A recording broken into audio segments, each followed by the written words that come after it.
बहुत पुराने दिनों की बात है। एक गांव में शिवराम नामक एक आदमी अपनी पत्नी के साथ रहा करता था। वैसे तो शिवराम एक किसान था, लेकिन उस साल उस गांव में बारिश न होने के कारण सभी किसान की फसलें सूख गई थीं, जिस कारण से खेत में फसल उगाने के लिए कोई साधन नहीं था।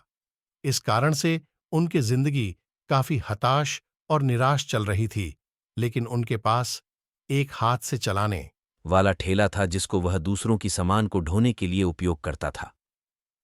वही ठेला से उसका घर का खर्चा चल रहा था। शिवराम की पत्नी का नाम गंगा थी। वह एक बहुत ज्यादा भक्ति में लीन रहने वाली औरत थी और हमेशा भगवान शिव, भगवान ब्रह्मा तथा अन्य प्रकार के भगवानों को हमेशा याद करती रहती थी। वह हमेशा जब भी खाना बनाया करते थे तो 2 रोटी भगवान शिव के लिए तथा 2 रोटी भगवान ब्रह्मा के लिए अपने बनाए गए खानों में से निकालकर भगवान को भोग चढ़ाया कर वह गौ माता को खिला दिया करती थी। यह देखकर उसका पति मतलब कि शिवराम बहुत ज्यादा नाराज हो गया था। उन्होंने कहा कि तुम इस तरह से अनाज बर्बाद करोगे तो मैं किस तरह घर चला लूंगा। तभी उनके पत्नी कहती है कि मैं अनाज बर्बाद नहीं कर रही हूं, बस अपने कमाए गए और बनाए खाने से कुछ भगवान के लिए भी निकाल दिया करती हूं, क्योंकि हमारे पास जो अभी कमाई का जरिया है या जो कमाई आ रहा है वह तो सभी भगवान की ही देन है, और उसमें से हम अगर भगवान के लिए थोड़ा धन निकाल मिले तो उसमें क्या दिक्कत होने वाली है। अगर भगवान हमें इतना कुछ दे रहा है तो हमें भगवान के लिए इतना कुछ करने के लिए भी क्या सोचना पड़ेगा।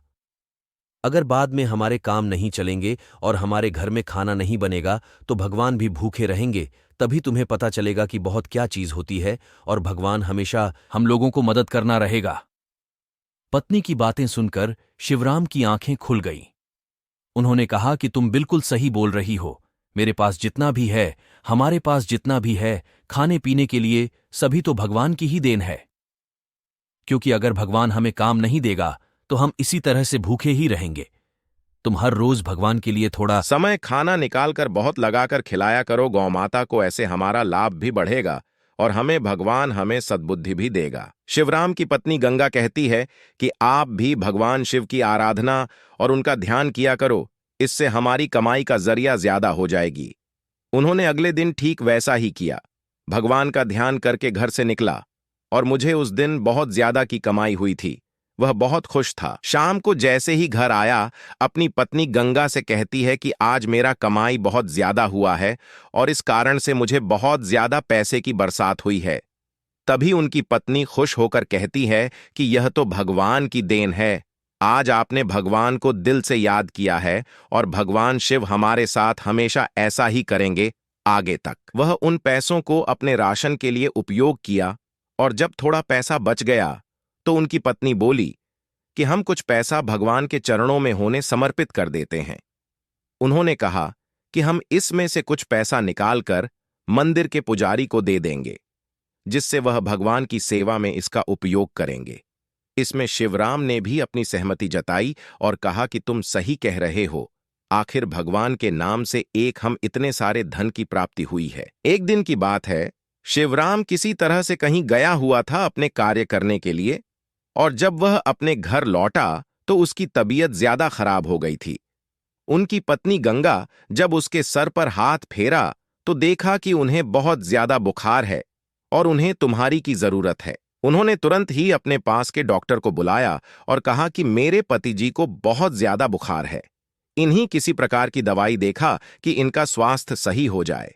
डॉक्टर ने कहा कि यह तो बहुत ज्यादा समस्या है, इन्हीं बुखार काफी ज्यादा है ही नहीं, अब तो 1 महीने स्वास्थ्य सही होने में लग जाएंगे। अभी दोनों पति पत्नी में कर सकते हैं कि अगर 1 महीने में उनकी तबीयत सही है, वह जाएगी तो उसका घर का खर्चा कैसे चलेगा, आखिरी 1 महीने तक कौन कमा कर लाएगा और उनका घर चलाएगा।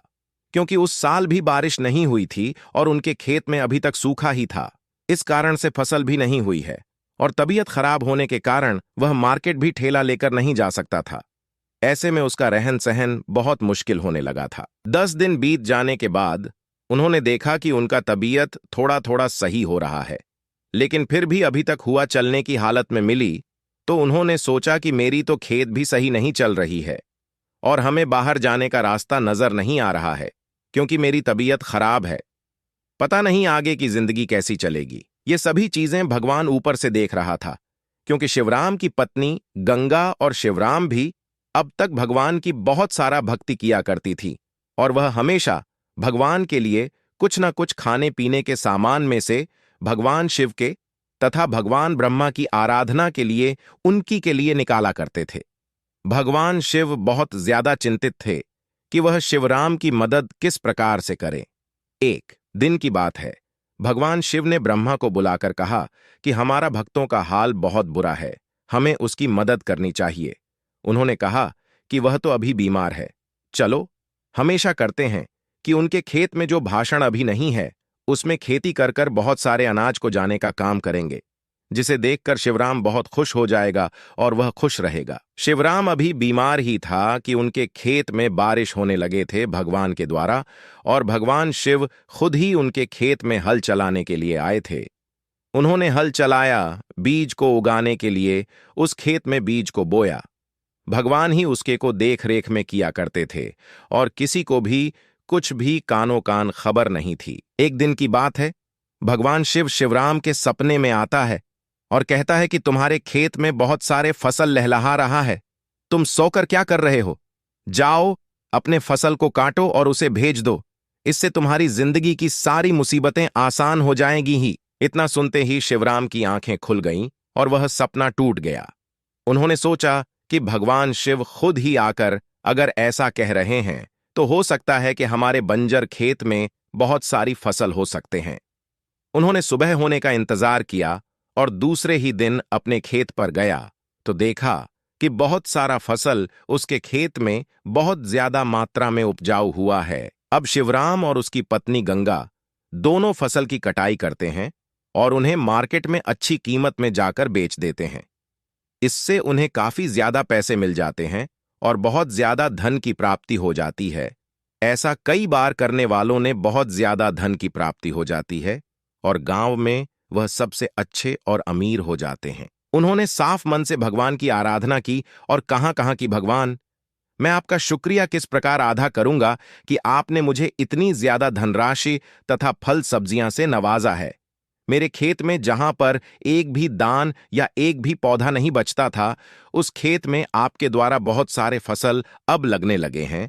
ऐसे में हमें आपका शुक्रिया किस प्रकार अदा करूं, मुझे समझ में नहीं आ रहा है।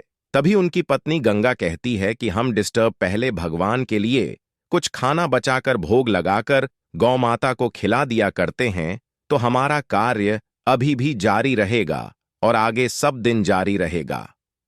उन्होंने इस कार्य को आगे शब्द जारी रखा और इस तरह से भगवान का शुक्रिया अदा करने का प्रयास किया। तभी उनकी पत्नी गंगा कहती है कि हम डिस्टर्ब पहले भगवान के लिए कुछ खाना बचाकर भोग लगाकर गौ माता को खिला दिया करते हैं तो हमारा कार्य अभी भी जारी रहेगा और आगे सब दिन जारी रहेगा।